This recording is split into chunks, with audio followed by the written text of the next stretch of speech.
kekeluargaan. Sebab tu bila mereka ni kalau kita tengok bila menyambut tahun baru je, tahun baru Cina tu, mereka sangat menitik beratkan keluarga-keluarga mereka ataupun mereka akan buat makan besar bersama keluarga masing-masing. Jadi ini menandakan bahawa Cina sangat mementingkan isu-isu yang berkait dengan kekeluargaan. Begitu juga dengan struktur pemerintahan. Sebab tu kalau kita tengok orang Cina paling pantang kalau tengok pemerintahan tu banyak berlaku korak, berlaku pecah amanah ataupun banyak yang tidak kita kata menjalankan amanah dengan baik dengan adil. Jadi sebagai semua masyarakat pun, bukan kita kata kaum Cina saja yang tak suka, semua kaum pun tak suka kalau kita ada penipuan dalam pemerintahan ataupun dalam soal yang berkait, lebih-lebih lagi isu yang berkait dengan wang ringgit ataupun kebendaan. Jadi di sini kita melihat konsep ataupun ciri-ciri yang ada pada tamadun Cina ini, mereka sangat menitik beratkan tentang isu pemerintahan. Di mana kalau kita tengok pada waktu sekarang negara yang paling kaya di dunia, mungkin dulu kita nampak kayanya di dunia ni seperti negara-negara besar yang lain, seperti di sebelah barat ni kita kata antaranya US kan, Europe dan negara-negara Timur Tengah antara yang ada yang kita boleh kategorikan antara negara yang terkaya kan.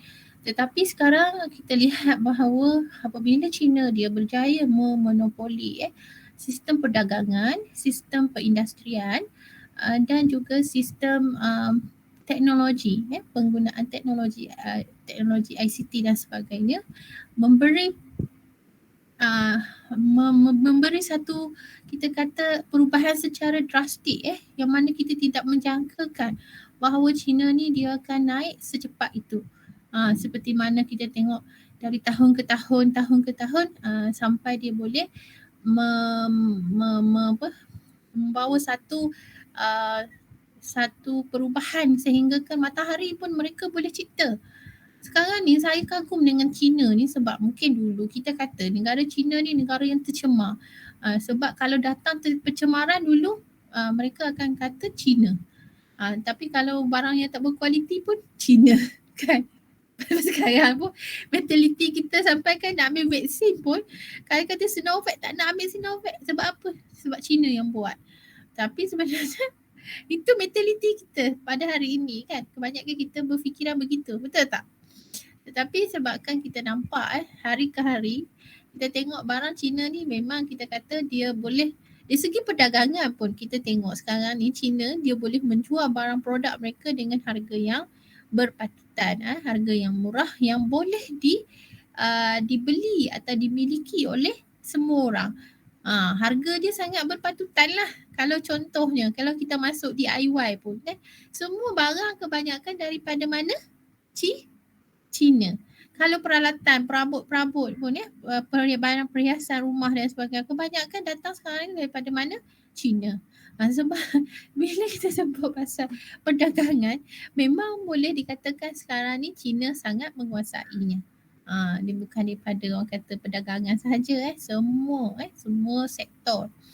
So di sini kita melihat bahawa kematangan masyarakat Cina terhadap penguasaan teknologi, penguasaan kebendaan dan sebagainya sangat diutamakan sebab bagi mereka yang menganuti ajaran-ajaran agama mereka, contoh bukan agama kalau dia sebut kalau sebut Islam bukan agama, dia lebih kepada pemikiran, lebih kepada falsafah. Jadi kalau kita tengok di sini, mungkin yang ni kita dah sentuh sebelum ni. Kita tengok tentang kepercayaan dia. Okay.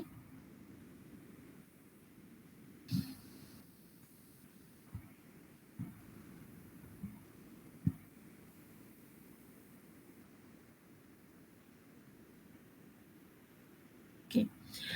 Kalau kita tengok dari segi falsafah dan agama, dia memiliki falsafah ini memiliki daripada fahaman ajaran mereka daripada Confucius. Confucian ataupun Confucianism. Confucius adalah ajaran agama yang berdasarkan kepada falsafah. Buddhism pun sama. Daoism, Moism, Legalism. Itu pun sama daripada pandangan falsafah ataupun daripada pengasasnya. Okay, dia datang daripada pengasasnya. Confucius, Confucius atau nama sebenar pengasas dia adalah Kongxiu. Kongqiu. Sebutan betul tak? Betul kan? Salah pun tak apa Jangan betul Jadi asas Confucius adalah berasal daripada tulisan klasik yang diterbitkan daripada nama Confucius. Confucianism, azam tu diistilahkan sebagai pemikiran. Confucius tu adalah ajaran. Confucius adalah ajaran. Confucianism, zem tu membawa maksud kepada pemikiran yang dibawa oleh ajaran falsafah ini. Dan ajaran Confucius adalah menekankan kepada pengamalan nilai sifat moral yang mulia. Okey, kalau kita tengok mungkin daripada ajaran yang lain dia lebih memfokuskan, ada juga yang mengkaitkan dengan kehidupan manusia yang mana kebanyakan mereka ini tidak beradab. Kebanyakan mereka tidak ada adab dan tata susila yang baik. Sama ada tata susila mereka dengan ahli keluarga mereka ataupun dengan pemerintahan mereka, pemerintah mereka, pemimpin mereka ataupun orang yang lebih tua. Orang yang lebih tua daripada mereka. Jadi Confucius dia menekankan dari segi aspek moral yang melihat kepada sifat ajaran kepada Ren kemanusiaan, Li kesusilaan dan Xiao ke sebut dia. Xiao adalah merujuk kepada taat kepada ibu bapa. Jadi dia merujuk kepada sifat mulia seseorang itu dipandang berdasarkan kepada tingkah laku ataupun akhlak dia, moral dia. Bukan kepada kekayaan dia, bukan kepada kemegahan ataupun apa yang dia miliki. Tetapi dia melihat seseorang yang mempunyai kepribadian yang baik itu, dia boleh berjaya apa-apa kehendak yang dia inginkan, dia boleh capai sekiranya dia memiliki sifat moral yang baik. Sebab tu dalam ajaran Confucianism ni dia lebih kepada etika. Etika yang mengajar bagaimana manusia itu perlu bertingkah laku dengan baik. Sopan santun ataupun hormat menghormati. Sebab dalam ajaran Confucius dia menekankan kesopanan, kejujuran, menghormati kebaikan, keamanan, menghormati dari segi orang lain ataupun kalau menghormati dari segi pelbagai aspek lah kita lihat dan juga budi pekerti yang tinggi. Jadi dia menekankan konsep semua ni adalah sifat etika yang ada pada setiap penganutnya ataupun orang yang mempercayai tentang ajaran ini. Jadi kita melihat bahawa ajaran ini menekankan kepada aspek moral. Kemudian Buddhism. Buddhism diasaskan oleh Siddhartha Gautama, Buddha di India, dan ajaran asing yang sebati dengan kehidupan dia adalah masyarakat Cina lah. Di mana masyarakat Cina ni kalau di sebelah China, di sebelah China, Korea dan Jepun banyak mereka menganut agama mazhab Mahayana. Mahayana ataupun kalau di sebelah Thailand, Vietnam atau negara-negara di sekitar kita ni lebih kepada Hinayana. Tapi sebab mereka datang daripada China dan daripada Malaysia kan, ada yang rakyat yang Malaysia ada sekarang ni kebanyakan datang daripada China. Jadi kebanyakan kalau kita tengok di Malaysia, Buddhism adalah ajaran agama kedua terbesar di Malaysia. Dan ajaran agama terbesar di Malaysia ini yang kita boleh lihat adalah dari segi fahaman yang mereka amalkan adalah menggunakan mazhab Mahayana, bukan Hinayana. Okay. So kalau kita tengok di China, agama ini mengalami satu kita kata pengubahsuaian sehingga menyerapnya ciri-ciri kecinaan dan dikenali juga sebagai Buddhism Cina. Sebab orang Cina memang kebanyakan mereka menganuti ajaran Buddhism. Kebanyakan. Ajaran dalam agama Buddhism ini adalah menjurus kepada penderitaan atau berpunca daripada nafsu yang berakar dalam diri manusia. Nafsu hanya dapat dihindarkan jika mereka mengikuti 8 jalan mulia. Kalau kita tengok dalam ajaran Buddhism ni, kalau kita melihat kepada mereka yang tidak makan makanan yang berdarah, makanan yang bernyawa. Contohnya kalau mereka memilih pada vegetarian kan. Vegetarian ni adalah makanan yang tidak ada haiwan haiwan yang bernyawa, yang berdarah. Jadi mereka makan vegetarian sahaja, sayur-sayuran sahaja atau buah-buahan. Sebabkan kerana mereka menganuti ajaran Buddha dari peringkat ahimsa. Dia sebut ahimsa. Ahimsa ni adalah mereka yang mengamalkan makanan vegetarian. Okay. Dan selain pada itu, kita lihat ajaran dia adalah merujuk kepada penderitaan. Kalau mereka ni nak jadi sami contoh, mereka kena buat apa? Kalau kita tengok, mereka boleh dikatakan hidup dalam kepapaan.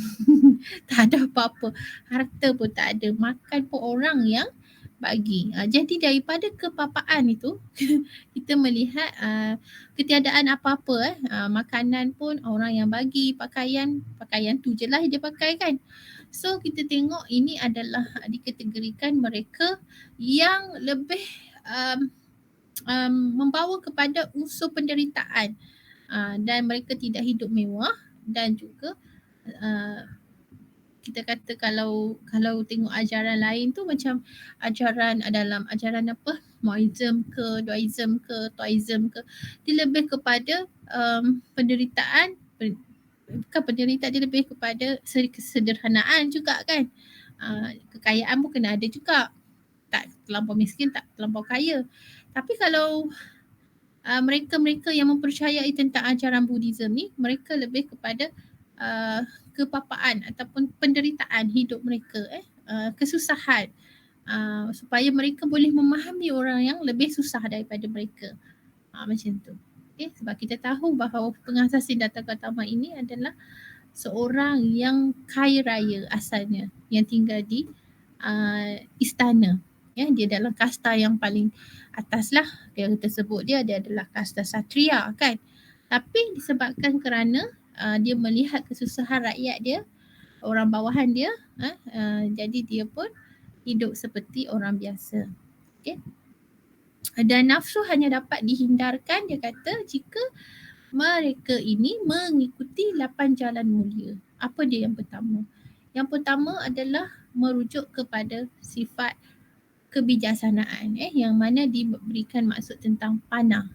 Pana ataupun kebijaksanaan yang merakumi pemahaman yang betul serta pemikiran yang betul.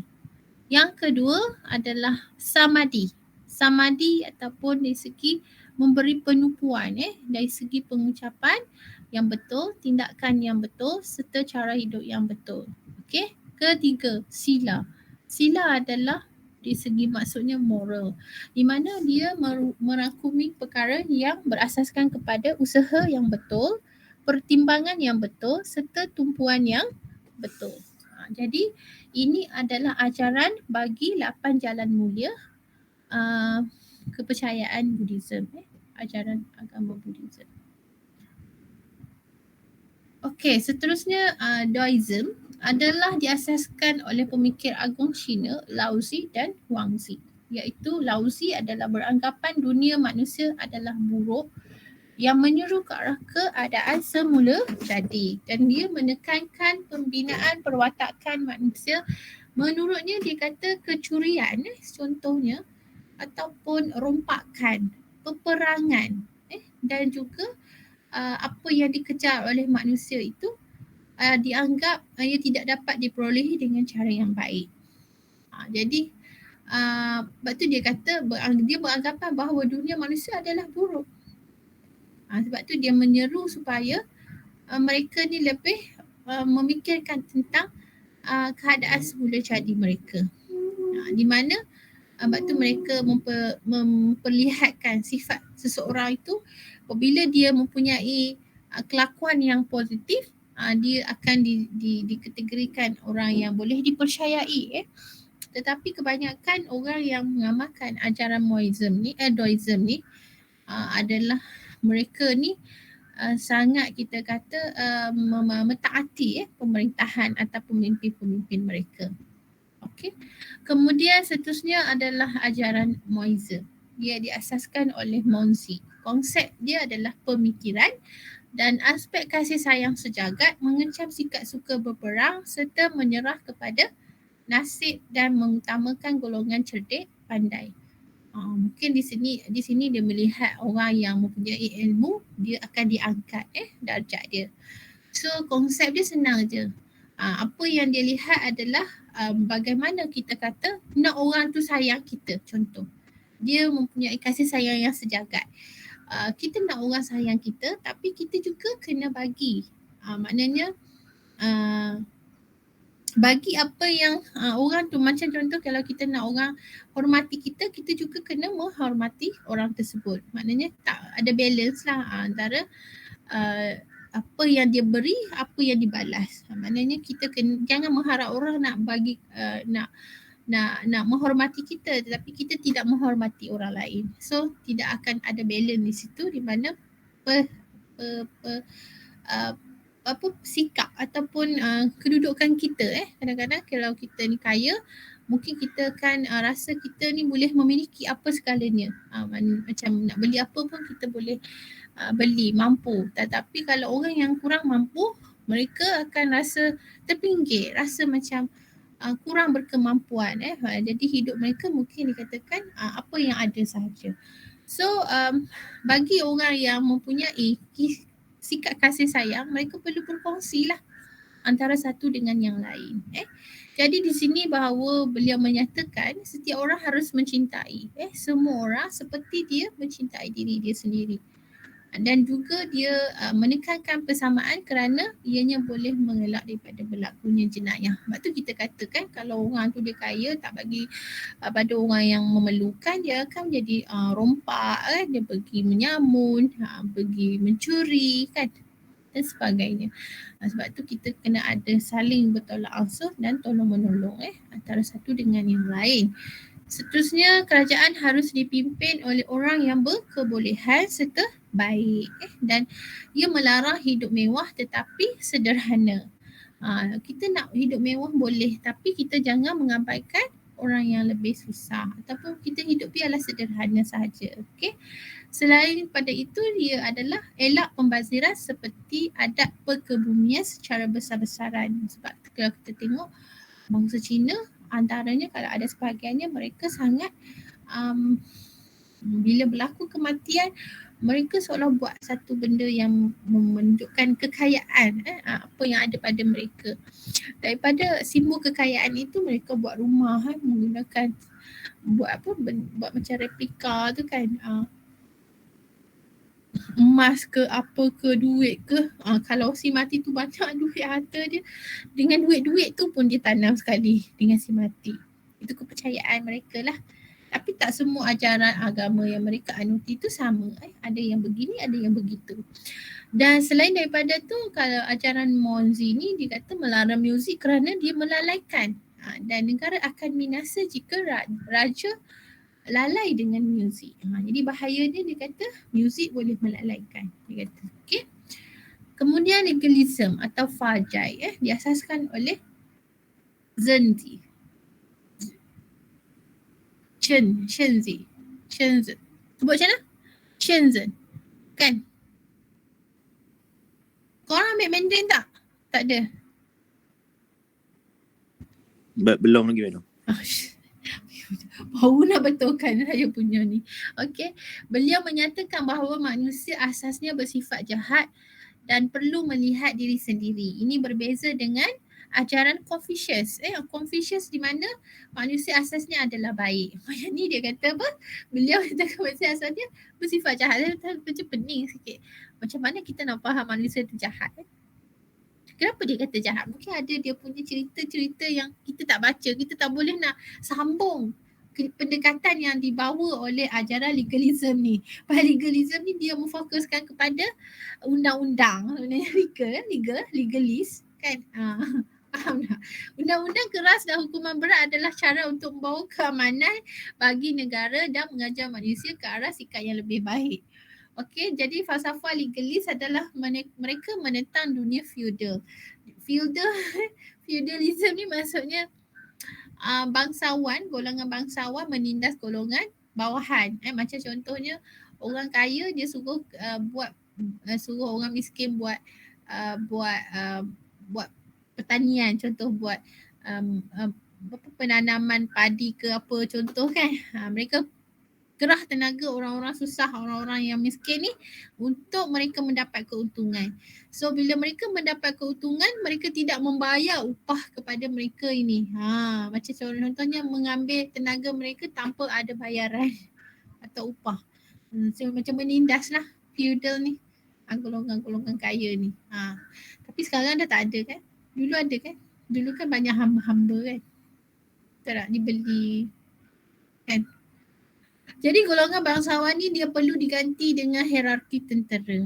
Muzik, sejarah dan falsafah ia dianggap racun dan merosakkan masyarakat. Sama juga dengan ajaran Mozi tadi. Pertanian dan peperangan dipuji sebagai asas kuasa negara. Seterusnya adalah Islam. Islam sampai ke negara China seawal abad ke-7. Di mana dia melalui dua jalan, iaitu darat dan laut. Kalau darat tu kita sebut Silk Road kan, jalan sutera. Pernah tengok tak jalan sutera? Tak nak. Mereka dulu kalau tak ada macam kita sekarang ni, kamu tengok tak yang rancangan, saya tengok apa rancangan orang kita ni lah pergi ke Eropah, pergi ke Europe naik motosikal. Pergi naik motosikal. Tengok tak? Ada orang nak masuk Oh, masuk lambat ni. Makcik ni lah. Ada nak masuk ke? Penting ni. Pakcik. Ambo pakcik ni lambat berbenar masuk. Apa pakcik lambat benar hari ni, cik?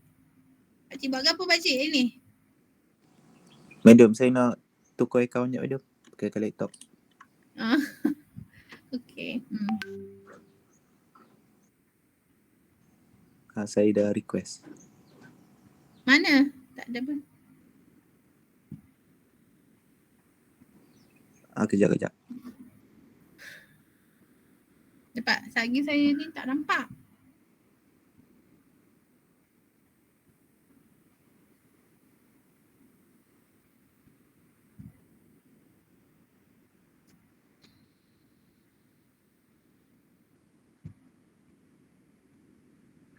Ada tak?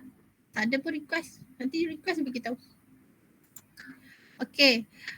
Kalau kita tengok orang kita orang Malaysia kita, dia pergi ke Europe, dia naik motosikal kapcai je. Motosikal Honda lah. Motosikal Honda biasa je. Pergi naik motosikal sampai ke, ada pergi yang naik motosikal pergi ke Mekah pun ada. Ada ke? Ada pergi ke Europe pun ada. Semuanya melalui jalan darat.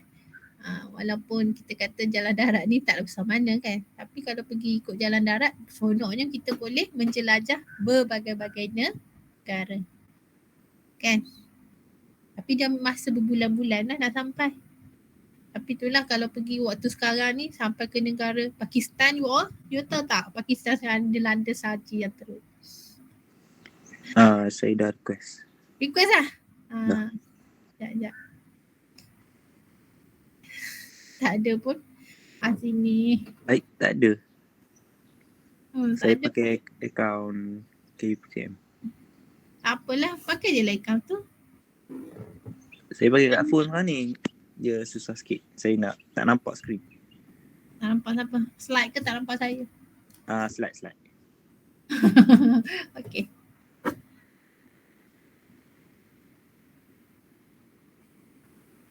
Kita tengok sikit kalau ada jalan Silk Road Silk Road.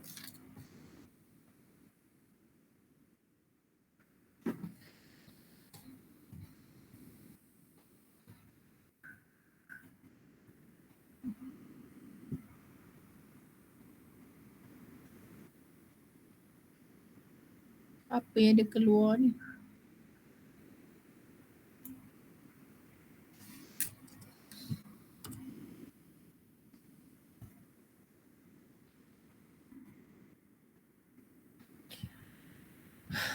Oh ni kalau Silk Road ni dia jalan dia di sini. Di sebelah utara. Ada lagi tak tempat dia? Dia macam keadaan di mana dia kecil sangat nak tengok ni. Oh ni dekat sebelah sini. Ni Silk Road ni. Dia jalan perdagangan dia. Ni. Nampak tak? Ini jalan apa? Sutera. Ni jalan Sutera. Ni ke bawah ni jalan laut kan. Kalau dia nak pergi ke Europe, dia akan ikut jalan Sutera, Silk Road. Okay. Dah pergi belum? Azim? Tahu saya dah request lah. Tak ada, tak apalah Madam. Tak ada. Tak keluar pun. Tak tahu, mungkin ada problem kot. Awak pakai yang mana? Awak pakai link mana? Takut salah link. Ada saya. Apa lama ni? Saya salah link pula. Tahu dah. Mana pergi? Handphone saya sekejap you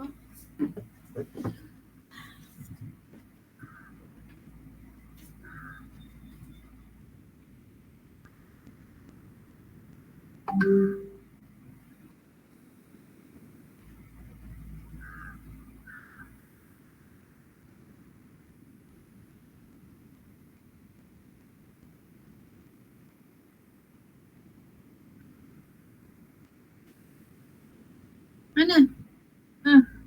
Salah lagi. Tu.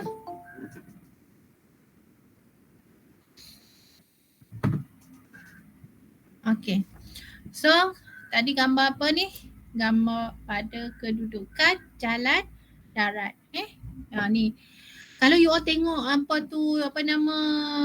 ajaran Buddhism tadi tu, dia asal di sini kat Himalaya punya. Mountains, Himalaya Mountains. Dia dekat atas ni. Dia terbit. Dia punya ajaran dia mula dia asalnya di situ. Tapi kawasan ni dulu India kan. India.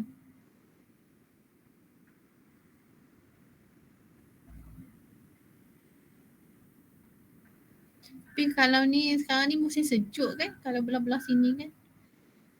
Kalau pergi ke Pakistan sekarang ni, dilanda apa?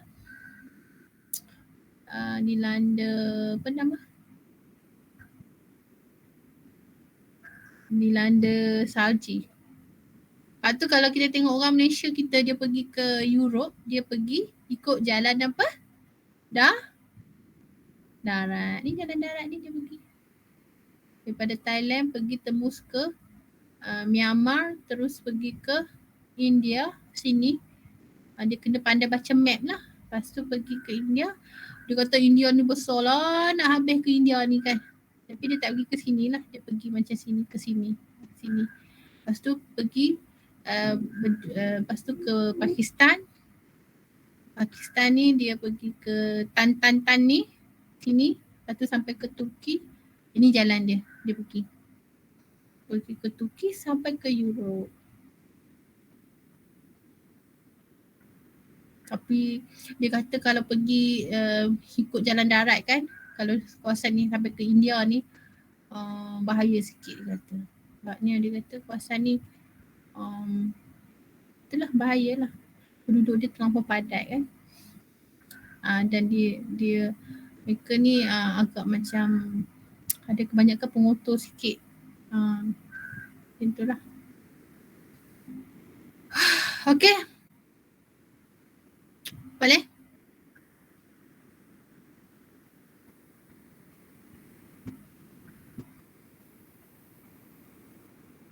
Diam lah ke? Ada ke tak ada you all ni? Alright, so dia melihat segi perdagangan. Pedagang Arab Parsi telah mendirikan masjid di Guangzhou dan Guangzhou. Mereka manakala pendakwa Islam yang melalui jalan darat dan jalan sutera telah membentuk masyarakat Islam Xinjiang. Kalau disebut Xinjiang, saya Xinjiang.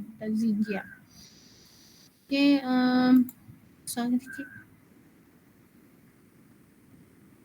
Okey, seterusnya di zaman dinasti Yuan, dia telah lahir tokoh-tokoh Islam yang menyeru sumbangan besar kepada tamadun Cina seperti bidang astronomi, perubatan, sains dan teknologi.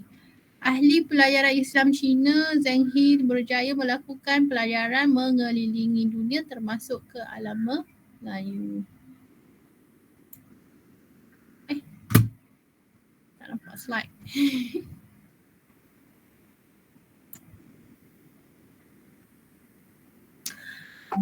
Mana tadi? Okay, seterusnya kita lihat pada sistem pemerintahan atau sistem politik dan pemerintahan. Pemikiran politik tradisional Cina dia telah terbentuk sejak sebelum zaman dinasti Qin. Ianya banyak dipengaruhi oleh aliran falsafah seperti Confucianism, Daoism, legalism dan Moism. Confucianism menekankan pemerintahan berasaskan akhlak. Daoism menekankan pemerintahan berdasarkan kebajikan. Legalism menekankan perundangan dan ni bawah ni Moism silap. Menekankan pemerintahan berdasarkan kepada betulkan baliklah kepada tabi'in. Okey.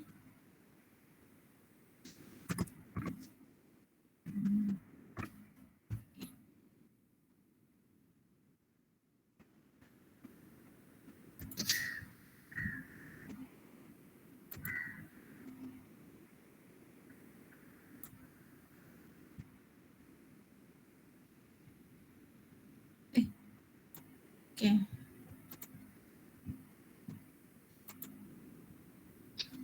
Okey, jadi sistem politik pemerintahan Cina berdasarkan pada dinasti banyak bersifat feudal. Yang tadi feudal tadi. Dan setiap dinasti ini kan merujuk kepada satu aliran falsafah. Mana dia nak? Dia nak Confucians ke, Daoism ke, legalism ke, Moism. Okay.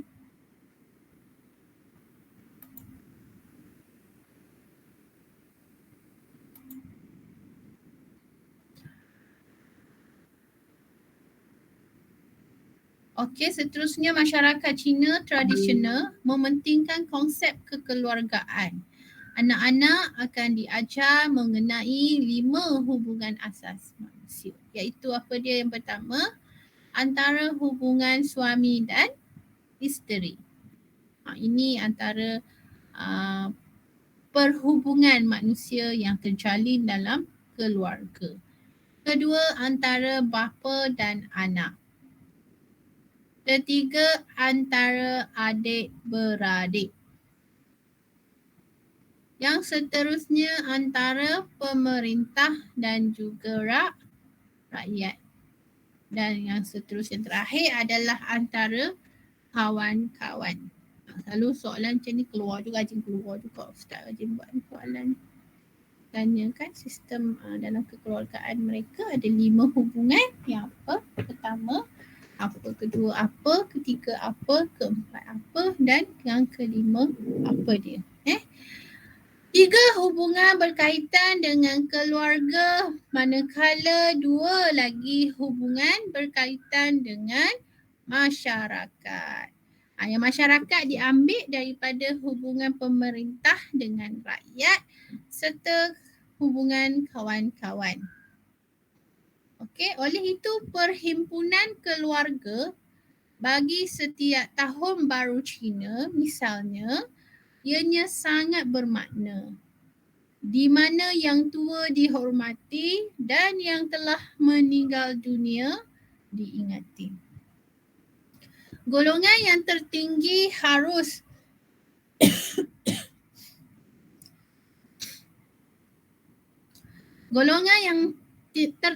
harus menjaga orang bawahan dan golongan bawah perlu menurut perintah. Hubungan ini wujud pada 4 hubungan kecuali antara kawan-kawan.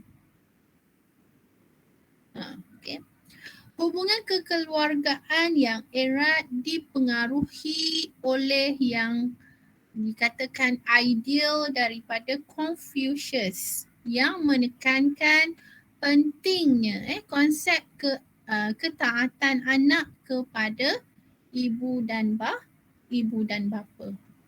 Ini kerana hal ini penting bagi mengekalkan keturunan keluarga yang baik-baik. Jadi dia ada nasab jugalah, keturunan yang baik-baik. Tidak menjaga diri dari kecelakaan atau kesalahan, ianya seolah-olah tidak menghormati ibu bapa. Sebab tu kalau tengok orang Cina kan, kalau dia buat salah, masalah macam mak bapak ni tak pandai nak jaga anak-anak dia, mendidik. Okey, seterusnya pencapaian dalam pelbagai bidang. Kesusasteraan dulu. Okey, kita tengok. Telah berlaku sejak 3,000 tahun dahulu. Ahli-ahli falsafah Cina dan juga maharaja turut memainkan peranan merangsang perkembangan kesusasteraan Cina. Dia kalau dari segi kesusasteraan ni memang diangkat oleh maharaja. Maharaja Chuangzong, dinasti Tang, dia Sung tadi tu dia sebut Chuangzong. Misalnya telah memberi naungan kepada golongan sastrawan dan beliau juga adalah seorang penyajak serta pemuzik serta meminati lakonan. Antara tokoh sastrawan Cina yang terkenal yang iaitu Liu Ji, Zhu Xi, Li Bo dan juga Du Fu. Li Bo dikatakan banyak menghasilkan karya sastra dan hanya terdapat 1,800 yang masih ada. Perkembangan kesusasteraan Cina yang pesat dikaitkan dengan penciptaan mesin cetak. Manakala yang kedua adalah puisi. Antologi puisi terawal adalah Xinjing, iaitu Classics of Song. Ia mengandungi 305 nyanyian kuil, nyanyian istana dan juga rakyat. Dan dia dikatakan disusun pada masa zaman Confucius. Selain Xinjing, terdapat puisi klasik yang lain iaitu Yi Jing, klasik perubahan, Xiu Jing, klasik sejarah, Liu Ji, rekod ritual serta Chiu Qiu, klasik musim bunga dan musim luruh. Kebanyakan puisi klasik ini dinyanyikan dan iringan muzik serta tarian. Jadi ini antara kelebihan yang ada pada puisi tersebut. Kemudian prosa klasik atau disebut sebagai Guwen adalah dominan dalam sastra Cina klasik. Prosa klasik berdasarkan style karya pakar zaman purba khas kepada klasik Confucius dan ahli falsafah lain. Daripada bahasa klasik telah menjadi medium bagi hampir semua penulisan prosa kerana ianya menjadi bahasa untuk peperiksaan rasmi. Tujuan penulisan prosa adalah untuk menyampaikan moral serta etika.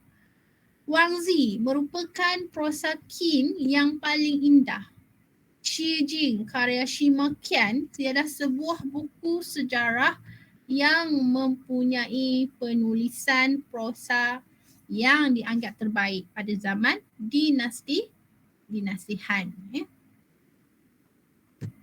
Manakala drama Cina bersemarak pada zaman dinasti Yuan. Drama yang paling menarik adalah jenis Zaju. Zaju bukan sahaja sebagai hiburan tetapi berperanan menyatakan rasa tidak puas hati mereka sebagai alat kritikan. Misalnya drama Doyer year. Sebut macam mana? Dia ada sebutan lain ke? Betul kan? Kalau kamu sebut apa? Nanti kita tengok dalam sebutan pronunciation dia tu betul ke tak. Okay. Ketidakadilan yang dianggap sebagai doyer adalah ketidakadilan karya Wang Hangqing, iaitu kritikan kelemahan bagi pegawai Mongol yang memberi rasuah sehingga seorang suri rumah dihukum mati tanpa sebab. Manakala drama Zhijiang Ji, Percintaan Kamar Barat, iaitu karya Wang Shifu, Cinta Bebas serta menentang tradisi lama dalam perkahwinan. Zaju banyak menyokong nilai-nilai Cina tradisional seperti Zong, kesetiaan, Xiao, hormat terhadap ibu bapa, Ji adalah kesucian wanita dan Yi menunjuk kepada keadilan. Drama yang lain seperti Cuangku mengandungi 30 hingga 40 babak dan fleksibel dari segi muzik dan nyanyian. Kunku digemari oleh golongan punjaga kerana style nyanyiannya halus dan muziknya bergaya.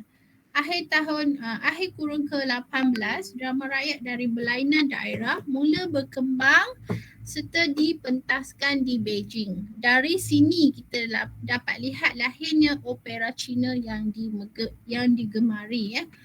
Umumnya drama Cina ni lebih menekankan nilai moral berbanding agama.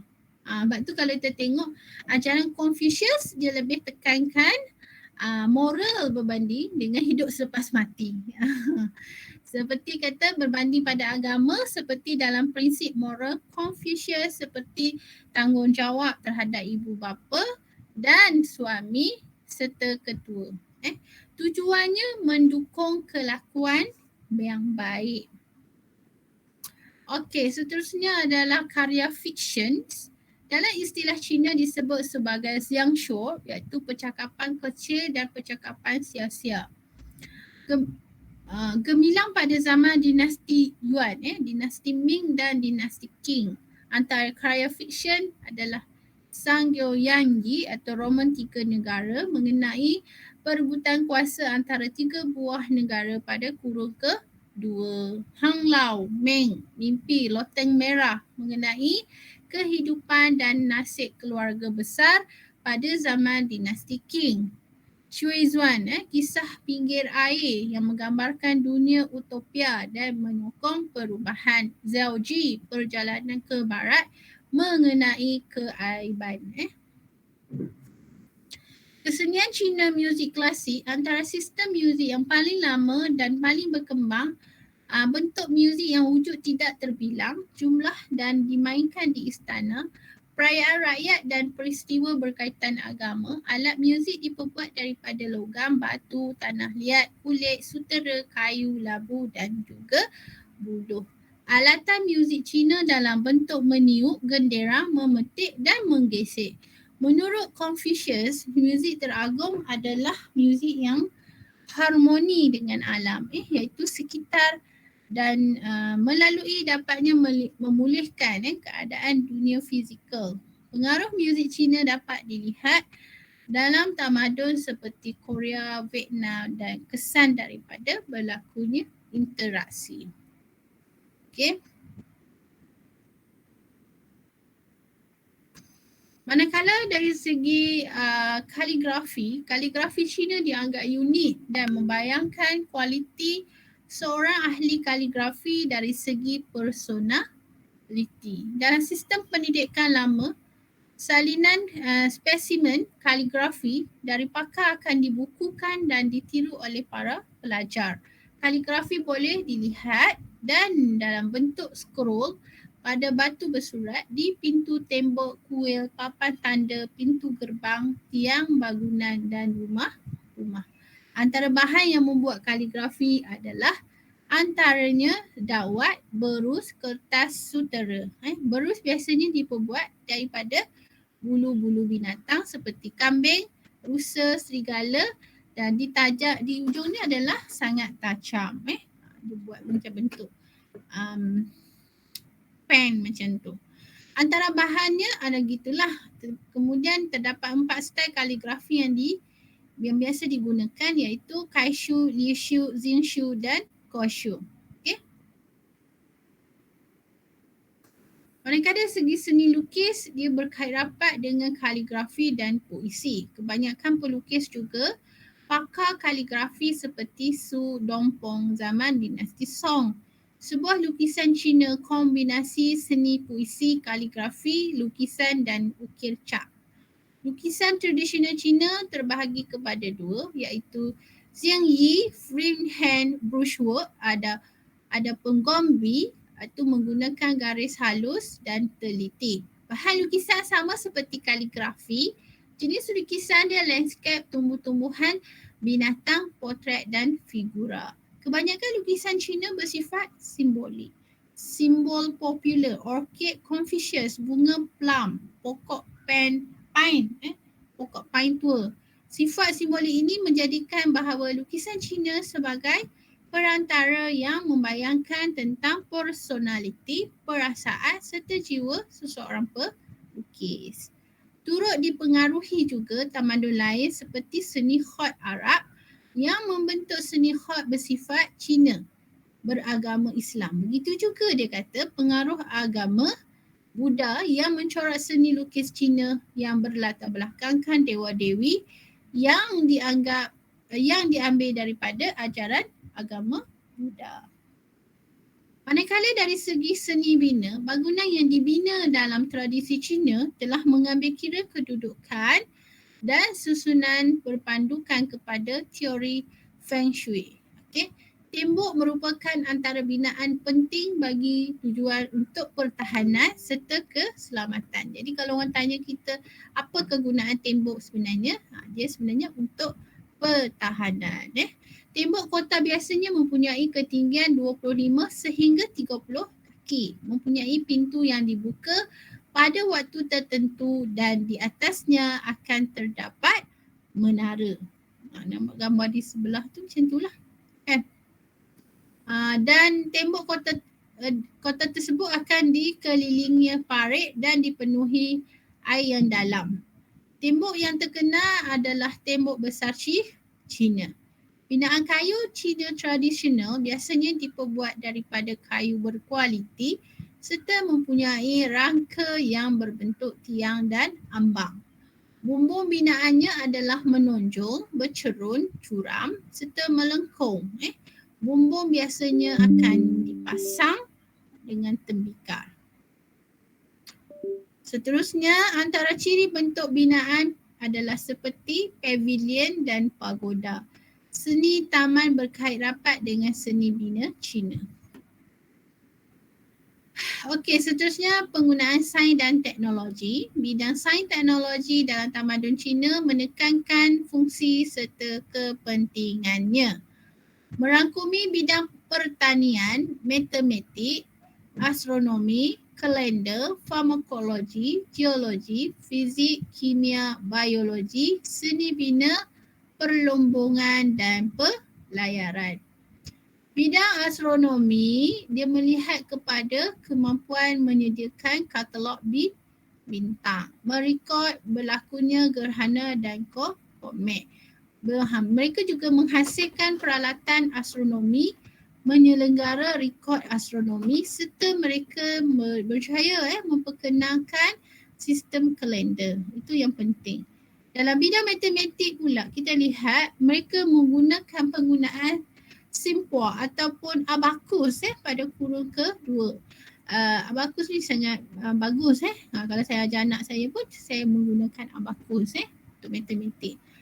Ia menghasilkan satu karya matematik di Zhuangshu, 9 bab matematik oleh Zhang Chang pada kurun kedua Masihi. Ia mengandungi catatan mengenai kuantitatif negatif, mengenai pasti nilai P, sistem pecahan serta sistem perpuluhan. Manakala dari segi bidang perubatan, mereka menggunakan kaedah acupuncture dan Morse botions, iaitu untuk membakar daun monza. Kaedah perubatan tradisional adalah membetulkan balik darah yang tersekat. Penggunaan bahan ubat-ubatan daripada herba, binatang dan sumber galian sangat digalakkan. Antara buku perubatan dan farmakologi terkenal ialah Huang Di Neijing, Klasik Perubatan Maharaja Kuning, Huang Di Neijing nama dia. Bencao Gangmu, itu Farmakopoeia Agung oleh Li Zixin, mengandungi 52 jilid. Ini dari segi alat perubatan mereka lah. Ini herba, gambar herba. Ini guna akupuncture. Okey, seterusnya bidang teknologi. Pencapaian dalam teknologi ada 4 penciptaan yang agung. Pertama, mereka berjaya menghasilkan teknik membuat kertas. Okey, kedua, pencetakan. Ketiga, bahan letupan. Dan yang keempat adalah kegunaan kompas. Teknik membuat kertas dicipta oleh Cai Lun pada tahun 105 yang diperbuat daripada fiber tumbuhan. Teknik percetakan blok diperkenalkan pada zaman dinasti Tang. Antara buku terawal dicetak adalah Jinggang Jing, kitab sutera diamond. Pada tahun 1045, Bing Sheng mencipta teknik percetakan bergerak. Bahan letupan dicipta oleh ahli kimia Dois untuk membuat bunga api. Pada tahun 906, bahan letupan mula diguna dalam militeri. Okey. Kompas mula diperkenalkan setelah sifat-sifat magnet diketahui antara kurun pertama sehingga ke-6. Habis. Jadi ini antara sumbangan dia dalam sama ada dalam sastra, sama ada dalam teknologi ataupun kegunaan peralatan teknologi ataupun berkait dengan pembinaan bangunan dan macam-macam lagi. Okay. So, ada soalan?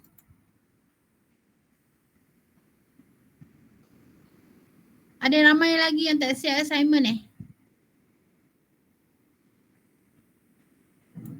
Madam nak tanya pasal assignment tu kan? Ya. Yeah. Yang lampiran tu nak gambar ke macam mana? Dalam apa? Yang apa? lampiran tu, lampiran tu macam mana? Oh, yang lampiran tu kamu masuk je apa-apa. Ada gambar ke? You ada infografik ke? Anything lah apa you nak masuk. Yang refleksi tu? Refleksi, you reflect je. Reflect daripada apa yang you buat. Assignment tu, hasil assignment tu. Assignment tu you belajar apa? Benda apa you belajar? Buat terang kat saya apa you dapat daripada buat assignment tu. Aina dapat apa? Kalau macam saya, tajuk saya adat dan amalan masyarakat Melayu. Dia bukan hanya depends pada you punya tajuk je, dia anything. Kalau refleksi ni, dia technical pun kita boleh masuk juga.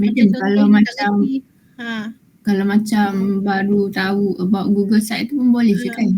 Yes, betul lah. Tentang Google Site tu kan you first baru buat kan, baru kenal, baru tahu kegunaan dia macam mana. Itu adalah satu kelebihan dengan kita punya assignment ni. So dalam assignment ni apa yang kita dapat get something lah kan, dapat benda yang baru, belajar buat apa, ada yang buat pandai buat, sebelum ni tak pandai buat apa, Canva tu, dia boleh buat Canva kan, guna Canva, buat Google Site kan, template Google Site pun saya tak pandai juga, you all lagi explore daripada saya tau. Bukan saya tak pandai, dia sebenarnya Google Site ni kita kena create dia, betul kan, kena buat template dia. Saya memang tak sempat nak buat, masa saya memang terlampau dan tak ada keperluan lagi saya nak buat. Cuma saya Bila you all buat tu, you explore you memang advance daripada saya lah. Cuma saya bagi kaedah je lah. Untuk Google Site ni memudahkan kita. Boring kan kita duk asyik guna slide je. Kan? Apa salah? Medium nak tanya. Hmm. Untuk Google Site tu kan, kena masukkan semua ke? Isi, wawancara, soalan, interview hari tu semua kena masukkan Semua anything. Apa yang you all, the whole assignment tu semua kena masuk dalam tu. Yang ada dalam doc tu. Kalau macam references dengan lampiran Anything, semua, anything. Apa benda? Semua benda. Terima kasih. Apa yang you all tulis, semua kena masuk dalam site. Media kira kalau submit tu share link je kan dekat kotak. Ya, share link tu je, itu submitnya. Submit Alright. dia adalah share link tu. But nanti you all dah siap tu, saya akan buka link you all tu je lah. Senang kan? Dulu kan kita banyak bagi assignment. Nak tunjuk boleh tak tu website tu? Boleh, bagi je lah link. Link you dah siap dah, Nasrul? Dah ada link. Mana linknya? Bagi dalam doc ke? Bagi kat sini, tak apa saya buka. Masuk kan? Saya send kat sini kat chat. Sekejap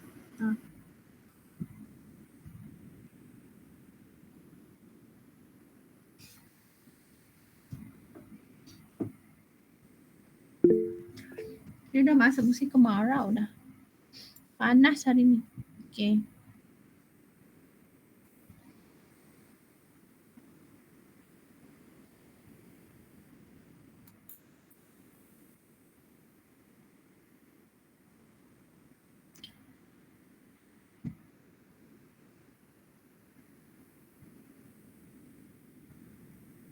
Oh, dahsyatnya ya Allah.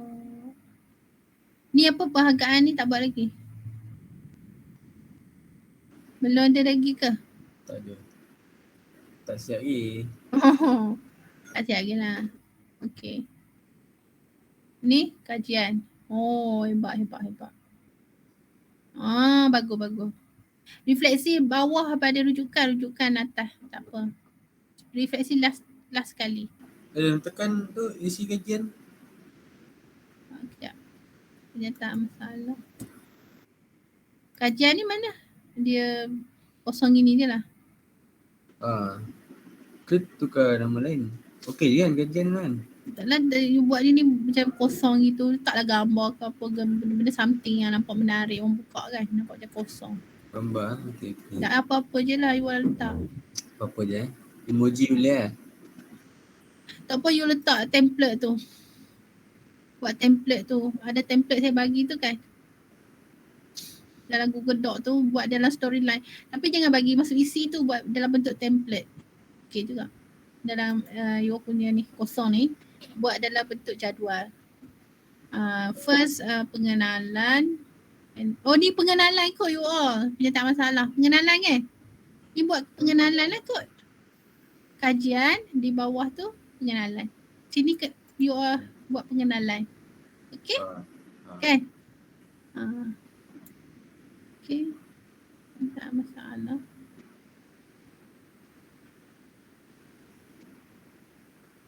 Okay. Objektif kajian. Hasil kajian. Hasil kajian tak ada lagi ke? Isi. Aplikasi dah ada dah. Okay. Simpulan. Tu isi kajian tu. Isi dia tu jawab apa yang you all boleh pada responden dengan dia macam perbandingan pandangan daripada kajian lalu kan, buat compare lah. Compare Medium tekan jap. Saya nak tanya kat dalam ni. Tekan isi. Isi kajian ni adalah Jadi ada kan dua responden kan. Tak buka nampak tadi. Boleh asing lah. Asing macam ni okey.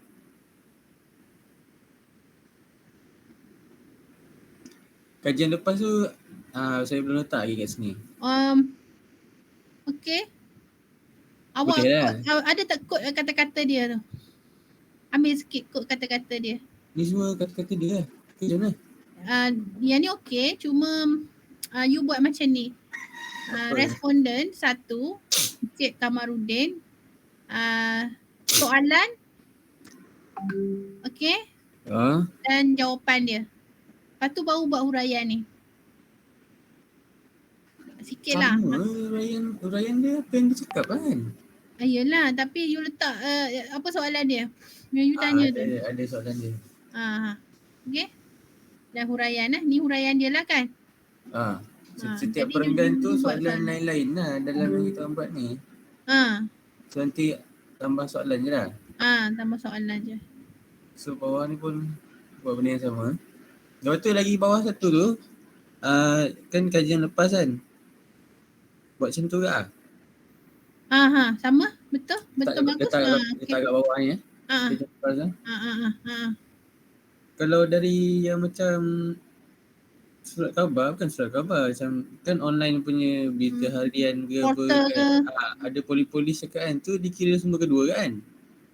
Polis? Yelah kalau pasal kajian lepas ni, contohnya saya ambil artikel dari macam Sinar Harian yang surat khabar, kira sahan. Itu authority lah, buat authority. Ya, kajian lepas kan? Okey, so ni. Dia boleh tapi you letak nama penulis dia nama dia dalam berita harian tu siapa? Nama penulis ke nama orang yang polis yang bercakap tu? Karya dia. Karya yang ditulis tu siapa? Nama penama tu kan, kalau buka Sinar Harian kan dia ada nama penulis kan. Itulah. Nama dia dengan tahun. Ada nama pegawai polis yang dia interview. Ya itu pandangan. So pandangan itu daripada boleh letak ke dalam ayat tu? Boleh ke letak nama ayat? Tak perlu letak pun tak apa. Kalau you kata menurut Fatimah bahawa inspektor bla bla bla, dia mengambil statement daripada gini-gini mengatakan itu boleh lah. Tapi dia punya dia letak nama penulis tu, kesian dia tulis. Citation tu atas nama penulis lah, bukan nama polis tu lah. Citation tu atas nama penulis tu. Alright. Okay dah. Betul lah. Okay. Cuma kajian lepas tak ada lah tak masuk lagi belum. Saya bagus. citation je. Okay. Bagus. Okay. Ni hasil kajian belum ni hasil kajian dah. So itu je lah you all kena masukkan lepas tu video you nak recording siap-siap ke you nak buat secara virtual live dengan saya? Kalau virtual live bila buat? Boleh.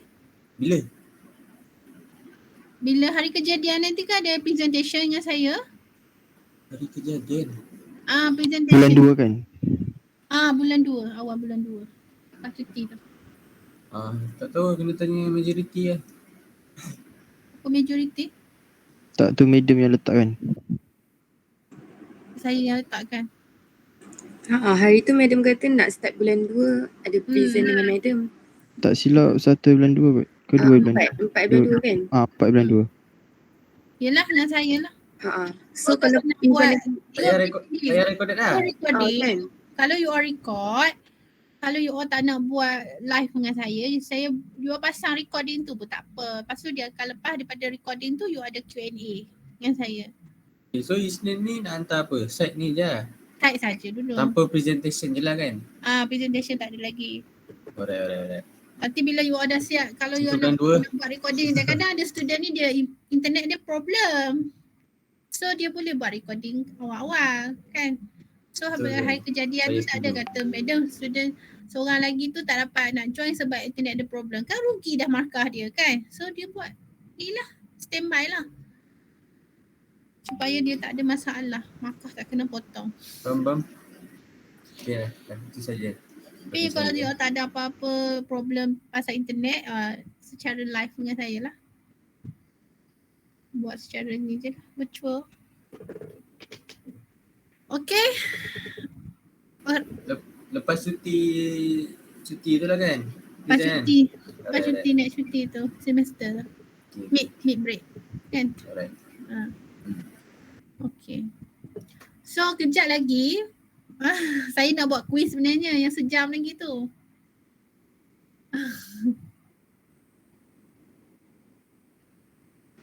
Okay. Bila? Yang kelas sejam ni, yang pukul 10 ni saya nak buat kuis tapi kuis tak ada markah pun. Tapi saya ni juga kalau you all boleh buat lah. Kalau tak boleh tak apa.